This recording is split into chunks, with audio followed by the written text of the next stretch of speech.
Episode की शुरुआत में निंग को दिखाया जाएगा जो कि ब्लाइंड फोल्डर बांधी हुई होती है और प्रेसिडेंट ली जो है वो नशे के हाल में होते हैं और यहाँ पे निंग और प्रेसिडेंट ली दोनों एक दूसरे से इंटीमेट हो जाते हैं। सिचुएशन ये था जब वो दोनों इंटीमेट हो रहे थे तो निंग के बॉडी पे एक बर्थ मार्क होता है। यहाँ वो प्रेसिडेंट ली के पास स्पेशली आई होती है पैसों के लिए, लेकिन निंग ये नहीं जानती थी कि वो कौन है, कहाँ का है। बस वो जब जा रही होती है मॉर्निंग में तो प्रेसिडेंट ली को देखती है और उसे फ़ोन आता है कि उसकी ग्रैंड मदर की डेथ हो चुकी है। अब वो ये सुन के दौड़ी भागी चली जाती है। असल में निंग आई थी अपने फ्रेंड सर्कल के वहाँ, लेकिन उसके साथ ड्रग्स मिला के उसको जानबूझ के प्रेसिडेंट ली के रूम में डाल दिया जाता है, जो कि कोई और नहीं उसकी सिस्टर सी और मॉम होती है खुद की। ये सब चीज़ प्रेसिडेंट ली के बारे में और निंग के बारे में कह रही होती है, जहाँ निंग सुन रही होती है कि उसकी मॉम ने उसे किसी और के हवाले कर दिया, बिना सोचे समझे उसकी रेपुटेशन को बर्बाद कर दिया। जहाँ कहती है निंग गुस्से में आके कि मॉम क्या गलती थी, मैं तो अपने फ्रेंड सर्कल में गई थी घूमने के लिए और यहाँ सी ने मुझे ड्रग्स मिलाया और मुझे ड्रग्स मिला के कहा कि दादी की तबीयत ख़राब है, उसके लिए पैसे चाहिए और वो पैसे तुम्हें उस रूम के अंदर ही मिलेगा। वहाँ जाने के बाद मुझे पता चला कि वहाँ क्या था। इतना कह के वो कहती है कि हाँ मैंने ऐसा किया क्योंकि मैं नहीं चाहती थी कि तुम वहाँ से वापस लौट के आओ, मुझे तुमसे हेट है। ऐसी सिस्टर जो भाग रही होती है, जहाँ निंग कहती है माँ मुझे बचाओ, लेकिन फ्रेंड सी जो है निंग को गला दबा रही होती है क्योंकि उसको वो मारना चाहती थी। यहाँ पे उसकी मॉम फंस जाती है, जबकि फ्रेंड निंग उसकी खुद की डॉटर थी और सी भी, लेकिन सी ने कहा होता है अपनी मॉम को कि वो उसका साथ दे और यहाँ पे उसकी मॉम और सी दोनों ने मिलके निंग को मार डाला था। तभी यहाँ पे सी बोलती है मॉम चलो भाग चलते हैं और दोनों वहाँ से मॉम एंड डॉटर भाग जाती है छोड़कर। ये सीन 4 साल बाद शिफ्ट होता है, जहाँ निंग एक बहुत बड़ी फैशन डिज़ाइनर बन चुकी है और वो वापस आई है इस वजह से, जहाँ उसे एक कॉन्सेप्ट के लिए ये ड्रेस बना के देना है जो बहुत बड़े कंपनी का सीईओ है, उसकी वेडिंग है। यहाँ पे योयो यानी उसकी डॉटर कहती है मॉम मुझे वैसे डैड चाहिए, मुझे चाहिए डैड। वो ज़िद करने लगती है, जहाँ निंग योयो के बारे में बोलती है कि बस बहुत हुआ। जब पलटती है तो ये तो वही लड़का होता है 4 साल पहले वाला। यहाँ पे वो देख के एकदम से शॉक्ड हो जाती है प्रेसिडेंट ली को। यहाँ पे कहती है चुप करो और चलो यहाँ से, जिद मत करो, मुझे बहुत बुरा लगता है योयो। तभी यहाँ पे योयो जो है प्यारी से स्माइल करती है प्रेसिडेंट ली को और बाय बाय करती है। प्रेसिडेंट ली भी उसे करता है। पता नहीं प्रेसिडेंट ली को क्यों उस लड़की में इतना प्यार आता है। फिर कहता है क्या हुआ बॉस, सब ठीक तो है? कहता है हाँ वो बहुत क्यूट थी। तो असिस्टेंट कहता है हाँ बॉस वो तो बात है, खैर छोड़ो, तुमने क्या बताया, क्या वो फैशन डिजाइनर आ रही है? तो बोलता हाँ बॉस। तभी यहाँ पे सी को उसकी सिस्टर को दिखाया जाएगा जो भी वो भी एक फ़ैशन डिज़ाइनर है और वो प्रेसिडेंट ली के पास आती है कि मैं हूँ और मैं ही आपका कपड़ा ड्रेस जो भी है आपका और आपकी फियांसे का करूँगी। तो कहता है ठीक है मुझे तो कोई प्रॉब्लम नहीं है, बस अच्छा होना चाहिए। जहाँ वो प्रेसिडेंट ली की मॉम से मिलती है और यहाँ पे उसकी मॉम सारी चीज़ें डॉक्यूमेंट्स वगैरह देती हैं कैसे क्या करना है नहीं करना है। यहाँ पे सी कहती है डोंट वरी आंट, मैं सब कुछ अच्छे से हैंडल कर लूँगी। तभी वहाँ पे आ जाती है निंग, कहती है कि तुम क्या कर रही थी, ये असाइनमेंट मेरा है और तुम नकली फर्जी बन के आई हो यहाँ ठगने के लिए, तो ये रहा कॉन्ट्रैक्ट और अगर दोबारा नज़र भी आई तो मुझसे बुरा कोई नहीं होगा। अपना एक्सपीरियंस कहीं और दिखाना और दफ़ा हो जाओ। जहाँ सी बोलती है मैं तुझे छोड़ूंगी नहीं, तू मरी नहीं है, अभी तक जिंदी है, इसका तो खून खौल उठता है सीखा कि मैंने तुझे मार दिया था पर वो ज़िद्दी लड़की अभी तक जिंदी है।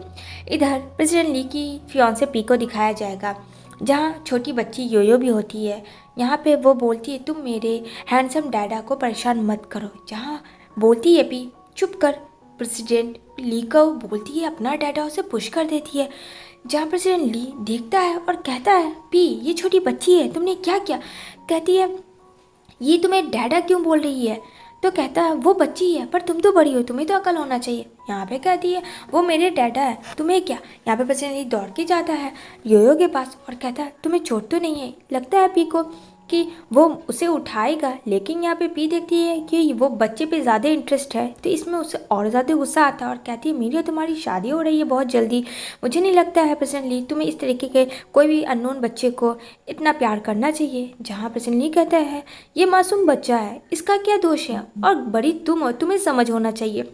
तभी यहाँ पे निंग जो है अपने काम में बिजी होती है। जब याद आता है कि उसकी डॉटर मिल नहीं रही है तो काफ़ी परेशान हो जाती है। यहाँ पे प्रेसिडेंट ली कहता है तुम यहाँ किसके साथ आई हो, तो योयो कहती है मैं अपनी मम्मा के साथ आई हूँ, मेरी मम्मा काम करती है यहाँ पे बोलता है अच्छा। तभी यहाँ पे आ जाती है निंग और कहती है तुम ठीक तो हो ना, तुम कहाँ चली गई थी, मैं कितनी वरीड हो गई थी। तभी उसकी नज़र प्रेसिडेंट ली पे पड़ती है। ओह माय गॉड, ये तो वही इंसान है। यहाँ पे प्रेसिडेंट ली भी निंग को देखता है, बट फ्रेंड उसे कुछ याद नहीं होता। यहाँ पे कहती है आई एम सो सॉरी, मुझे माफ़ कर दीजिएगा। जहाँ भी कहती है आइंदा से अपने बच्चे को मत लाना, कहती है मैं आगे से ध्यान रखूँगी। इतना कह के वो उसे लेके चली जाती है। यहाँ पे बोलती है नहीं योयो अगर आइंदा से तुमने ऐसा एम्बैरेस वाला काम किया तो मुझसे बुरा कोई नहीं होगा। लेकिन फ्रेंड योयो को वो एक जगह बैठाती है। भला योयो एक जगह बैठने वालों में से कहाँ थी। नेक्स्ट डे फिर वो प्रेसिडेंट ली के केबिन में आ जाती है और उससे फ्रेंडशिप बढ़ा रही होती है। जहाँ प्रेसिडेंट ली को योयो की बहुत ज़्यादा प्यारी प्यारी बातें अच्छी लगती है और वो भी बहुत ज़्यादा योयो के साथ अटैचमेंट हो रहा होता है धीरे धीरे। यहाँ पे वो बोलती है मेरी मामा एक बहुत बड़ी फैशन डिज़ाइनर है अंकल, आप चाहो तो उनसे स्टिच करवा सकते हो ड्रेस। आपको पता है मामा शायद मेरी इसलिए काम करने आई है। जहाँ वो पी का ड्रेसअप साइज़ ले रही होती है। पी तो काफ़ी गुस्सा करती है, लेकिन क्या करे, ये निंग जो है बहुत बड़ी फैशन डिज़ाइनर थी तो उसको अपनी शादी में हर एक चीज़ परफेक्ट चाहिए। अब यहाँ वो अपनी डॉटर को लेकर जा रही होती है तो कुछ लोग टॉर्ट करने लगते हैं निंग को कि पता नहीं इसका बाप कौन है। और यहाँ पे निंग उसे एक स्लैप मारती है, कहती है तुम्हारी इतनी हिम्मत कि तुमने मुझे मारा। अब वहाँ 4-5 लोग निंग को काफ़ी ज़्यादा ट्रोल करते हैं, उसे मारते हैं और कहते हैं कि गलत ही क्या है। जहाँ योयो कहती है मेरी मम्मा को छोड़ दो, मेरी मम्मा ने तो कुछ भी नहीं किया। यहाँ पे उसके बच्चे को भी मारती है और कहती है तुझे पता है तुम्हारा डैड कौन है, ये जानती भी नहीं हो तुम, चली आई बोलने वाली। तभी प्रेसिडेंट ली उसका हाथ चीप देता है शूज़ से अपनी और कहता है दोबारा से अगर किसी भी लोग को तुमने परेशान किया तो मुझसे बुरा कोई नहीं होगा। काम करने में देता हूँ, मैं किसी को पैसे नहीं देता हूँ कि तुम किसी भी लोग को, इनोसेंट को तुम ट्रोल करो। तो यहाँ पे सब लोग माफ़ी मांगते हैं। इतना करके वो लोग डर से चले जाता है कि ये पर्सनली अगर उसने निकाल दिया नौकरी से तो वाट लग जाएगी। जहाँ निंग कहती है थैंक यू सो मच और फर्स्ट टाइम वो दोनों हैंडशेक करते हैं। जहाँ प्रेसिडेंट ली फिर से उसे करीब पाता है और ये सब पी को फ्रेंड रास नहीं आता है। यहाँ पे सोच रही होती है कि ये कुछ ज़्यादा ही अट्रैक्टिव हो रही है, ऐसे नहीं चलेगा काम। नेक्स्ट डे प्रेसिडेंट ली का निंग ले रही होती है साइज कोर्ट वर्क के लिए। तभी वहाँ प्रेसिडेंट ली को निंग की वो फर्स्ट डेट याद आती है 4 साल पहले वाली, और वो उसे देखता है तो वो बर्थ मार्क देखने के लिए उसका कपड़ा हटाता है। तो वो उसे एक स्लैप मारती है प्रेसिडेंट ली को कि मुझे लगा था कि आप अच्छे हो बट आप भी उन सब में से एक निकले। पर यहाँ पे कहता है मेरी बात तो। तभी भी बोलती है क्या हो रहा था, कहता कुछ नहीं। इधर वो जब घर जाता है तो देखता है प्रेसिडेंट ली को खोजते खोजते योयो उसके घर तक पहुंच गई है और काफ़ी ज़्यादा थक गई थी, जिसकी वजह से उसकी तबीयत ख़राब हो जाती है। तभी यहाँ पे वो जाता है मेडिसिन लाने तो देखता है प्रेसिडेंट ली कि निंग को किडनैप कर लिया, उसका पीछा करता है जो कोई और नहीं पी होता, उसे काफ़ी ज़्यादा ड्रग्स पिला देती है ये पिलाने के लिए, और कुछ लड़के को हायर करती है कि उसके साथ मिसबिहेव करे। जहाँ सारे बॉडीगार्ड पी के बताए हुए रास्ते पे चल पड़ते हैं और यहाँ निंग तो बेहोश थी। तभी वहाँ ओल्ड मैन आता है और एकदम से उसे गंदे गंदे जगह टच करने लगता है और यहाँ पे वो भागने की पूरी कोशिश करती है। तभी वहाँ पे पी को ड्रग्स पिला देती है और यहाँ पे वो तो नशे में होता है ओल्ड मैन, उसे क्या पता कौन लड़की आ रही है कौन जा रही है। यहाँ पे निंग छिप जाती है। तभी यहाँ पे पी बोलती है क्या कर रहे हो, लेकिन फ्रेंड काफ़ी देर हो चुका होता है, वो राक्षस हावी हो चुका होता है पी पे। यहाँ पे जैसे तैसे करके निंग अपनी जान बचा के उस होटल के रूम से बाहर निकलती है और वो बिल्कुल नशे में नहीं थी। लेकिन प्रेसिडेंट ली उसका पीछा करता हुआ आ जाता है और यहाँ पे वो उसे गोद में उठाता है और लेके उसे भागता है। यहाँ पे कहता है होश में रहना, तुम ठीक हो। तभी वो डॉक्टर को कॉल करता है, लेकिन डॉक्टर जो है फ्रेंड शहर से बाहर गए हुए होते हैं। एंड देन वो अपनी नैनी को कॉल करता है योयो के बारे में पूछने के लिए। तो वो कहती है कि योयो को होश आ गया है, वो अब ठीक है। यहाँ निंग को देखता है और निंग को बोलता है ए होश में हो, तुम ठीक तो हो ना। तभी यहाँ पे वो बर्थ मार्क देखता है जो उससे 4 साल पहले फर्स्ट नाइट पे उसको याद था। तो यहाँ पे ये समझ जाता है कि ये लड़की वही है और योयो उसकी ही डॉटर है। ये चीज़ तो प्रेसिडेंट ली को क्लियर हो जाता है, लेकिन उसे समझ नहीं आता कि वो रात उसके कमरे में वो क्या कर रही थी। अब उसे क्या पता था, उसकी सिस्टर ने ड्रग्स मिला के उसे रॉन्ग कमरे में भेज दिया था। वो बेचारी तो अपने फ्रेंड सर्कल में मस्ती करने गई थी। यहाँ पे निंग को कहता है तुम ठीक तो है। यहाँ पे कहती है हाँ मैं ठीक हूँ। जब वो घर में आती है और यहाँ पे पी की हाल ऐसी होती है, लेकिन निंग तो फर्स्ट क्लास अपनी डॉटर के साथ होती है। पी कहती है तुमने ये सब चीज़ जानबूझ के किया ना। तो निंग कहती है जिसको खाई में ढकेलोगी तो तुम तो गिरोगे ही ना। मेरा तो इंटेंस ऐसा कुछ नहीं था, लेकिन तुम्हारा इतना गंदा इंटेंस था तो उसमें फंसेगा कौन, तुम ही ना। कहती है पी मैं तुम्हें जान से मार दूंगी, तुमने मेरा लाइफ बर्बाद कर दिया। और वो उसे मारने लगती है। जहाँ बोलती है यो छोड़ो मेरी मम्मा को, तुम लोग सब गंदे हो, मेरी मम्मा को हमेशा परेशान करते हो। यहाँ पे निंग कहती है जाओ यहाँ से यो। यहाँ पे आता है प्रेसिडेंट ली और पी को पुश कर देता है और कहता है तुम्हारी हिम्मत कैसी हुई। और यहाँ पे वो बोलता है जो तुम लोग घर, वो उसे घर लेके भेज देता है। दूसरी तरफ जियान को देखने को मिलेगा जो निंग का फ्रेंड होता है। और यो भी काफ़ी एक्साइटेड होती है कि काफ़ी दिनों के बाद वो अपने अंकल से मिली है।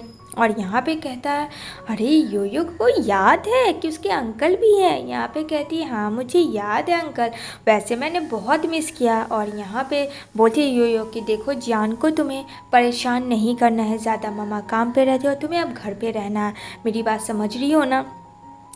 यहाँ पे जियान कहता है क्या हुआ सब ठीक तो है। तो यहाँ पे निंग कहती है हाँ सब ठीक है, बस ये एक वजह से थोड़ी परेशान हूँ। इधर निंग अपने जाती है रोज़ की तरह काम पे, जहाँ फ्रेंड एक फ़ैशन डिज़ाइन का कंपटीशन होता है। वहाँ उसकी सिस्टर सी भी होती है और यहाँ पे कहती है मैं तुम्हें जीतने नहीं दूँगी। जो उसका बनाया हुआ ड्रेस होता है निंग का, वो सी ने पूरे तरीके से उसे बर्बाद कर दिया होता है। लेकिन फ्रेंड निंग ने हार नहीं माना होता है। निंग ने उसे भी फ़ैशन डिज़ाइनर का एक अलग सा डिज़ाइन दे दिया होता है, जहाँ सारे जजेस काफ़ी इम्प्रेस हो जाते हैं निंग और सीखे कि एक कढ़ाई पे पानी फिर जाती है। अब तो ये सब चीज़ देख के और सी गुस्से में आ चुकी थी। उधर प्रेसिडेंट ली निंग से मिलने की कोशिश करता है, जहाँ आती है यो और काफ़ी ज़्यादा खुश हो जाती है अपनी मामा को देखकर। यहाँ पे जियान भी होता है। तो यहाँ जियान और प्रेसिडेंट ली की फर्स्ट मुलाकात होती है। यहाँ पे निंग जो कहती है जियान ये मेरा फ्रेंड है, कहता अच्छा, लेकिन प्रेसिडेंट ली को जेलस फील होता है क्योंकि वो उसे लाइक नहीं कर रहा था। यहाँ पे यो कहती है मामा मैंने बहुत मिस किया और मैंने कोई बदमाशी भी नहीं की और मैं पूरी दिन घर में रही, लेकिन मुझे डैडा चाहिए। आपने मुझे कहा था ना कि अगर मैं गुड गर्ल बन जाऊँगी तो आप मुझे डैडा देंगे। अब यहाँ पे वो काफ़ी ज़्यादा परेशान थी और दिल ही दिल कहीं सोच रही थी कि प्रेसिडेंट ली और यो का बॉन्डिंग बहुत अच्छा है। तभी प्रेसिडेंट ली यो को हक करता है और साथ में निंग को भी। तो निंग तो ये देख के एकदम से शॉक्ड हो जाती है कि इससे क्या हुआ। तब यहाँ वो लोग उसके घर से ड्रिंक करते हैं और बाहर जा रहे होते हैं। तो यहाँ प्रेसिडेंट ली के कार में निंग होती है और योयो होती है, जो दोनों बेहोश हो जाती है और किडनैप हो जाती है। यहाँ पे कोई और उसे किडनैप नहीं करता बल्कि सी ने किडनैप किया हुआ होता है। और यहाँ पे कहती है सी तुमने मेरी ज़िंदगी को हराम कर दिया, मुझे लगा था कि तुम मर गई हो लेकिन तुम फिर भी जिंदी हो, लेकिन आज मुझे तुमसे कोई नहीं बचा सकता है। यहाँ पे निंग कहती है तुम ऐसा क्यों कर रही हो और योयो के साथ तुम क्या करने वाली हो, प्लीज़ योयो को छोड़ दो, वो तुम्हारी भी तो कुछ लगती है। लेकिन फ्रेंड जब इंसान शैतान के रूप में आ जाता है तो कोई नहीं देखता है कि वो क्या है और नहीं है। यहाँ पे निंग बेग करती है प्लीज़ तुम्हें कॉन्ट्रैक्ट चाहिए, मैं तुम्हें वो भी दे दूँगी, तुम ही सब करना, लेकिन प्लीज़ मेरी बच्ची को छोड़ दो। लेकिन यहाँ पे जियान आता है और जियान निंग को कहता है तुम ठीक तो हो। उसे लगता है कि वो उसे बचाने आया, लेकिन सी ने जियान को मिला लिया होता है। और यहाँ पे वो बोलती है मुझे डैडा चाहिए, मुझे प्रेसिडेंट ली के बारे में वो बोलती है, जहाँ जियान को गुस्सा आता है उसे बेहोश कर देता है। यहाँ पे निंग कहती है तुमने योयो के साथ ऐसा क्यों किया, तुम भी मिले हुए हो। इधर प्रेसिडेंट ली जब आता है घर पूछता है उसकी मॉम से कि कहाँ है निंग, तो कहती है नहीं निंग तो नहीं आई। यहाँ पे पर्सनली समझ जाता है कि ज़रूर कुछ तो गलत हुआ है। यहाँ पे सी निंग को बांध देती है और मुंह में कपड़ा डाल देती है ताकि आवाज़ ना आए, और यहाँ पे योयो पे बोलती है मारने के लिए, लेकिन प्रेसिडेंट ली वहाँ पे एट ए टाइम आ जाता है उसकी मॉम को लेकर, और उसकी खुद की भी मॉम, सारी फैमिली आ जाती है निंग और योयो को बचाने के लिए, क्योंकि सबको पता था प्रेसिडेंट ली की डॉटर जो है वो योयो है। अब यहाँ पे बोलती है सी अगर किसी ने करीब आने की कोशिश की तो मैं नी और योयो को दोनों को मार दूंगी। जहाँ पे ली कहता है तुम्हें जो चाहिए वो मैं दूंगा, पर ऐसा मत करो। लेकिन फ्रेंड वो काफ़ी ज़्यादा सी अपने आप को गुस्से में खो चुकी थी और वो मारने वाली होती है निंग को, लेकिन उसकी मॉम आ जाती है और मॉम को लग जाता है। जहाँ निंग काफ़ी चिल्लाती है मॉम ये आपने क्या कर दिया, उसकी मॉम एट ए टाइम वहीं पे मर जाती है। जहाँ पे सी कहती है तुम्हारी वजह से ये हुआ। यहाँ पे जल्दी से प्रेसिडेंट ली उसका हाथ खोलता है और उसकी मॉम भी प्रोटेक्ट करती है, लेकिन सी इससे भी रहा नहीं जाता तो अगेन वो निंग को मारने वाली होती है, लेकिन वहाँ पे जियान आके निंग को बचा लेता है। यहाँ पे वो कहता है मुझे माफ़ कर देना, मैं भी इसी के बहकावे में आ चुका था। यहाँ पे कहती है निंग जियान हिम्मत मत हारना, मैं तुम्हें कुछ नहीं होने दूंगी, और जल्दी से उसे हॉस्पिटलाइज करती है। जहाँ सही सलामत जियान हो जाता है और जियान अपनी गलती का माफ़ी मांगते उसे रियलाइज़ होता है कि उसने बहुत बड़ी गलती की। निंग कहती है कोई बात नहीं, मुझे पता है तुम वैसे नहीं थे। दूसरी तरफ प्रेसिडेंट ली और निंग मिल जाते हैं और प्रेसिडेंट ली कहता है मुझे पता है वो फर्स्ट नाइट किसी और के साथ नहीं तुम्हारे साथ था, क्योंकि मैंने बर्थ मार्क तुम्हारा देखा था और यो मेरी डॉटर है। जहाँ निंग तो पहले ही से बात जानती थी, प्रेसिडेंट को भी पता था, लेकिन वक्त नहीं मिला था इन दोनों को ये सब बातें करने की। अब यहाँ योयो को मिल जाते हैं अपने डैड और मॉम के साथ वो हंसी खुशी रहने लगती है। तो कमेंट करना कि ये मूवी कैसी लगी।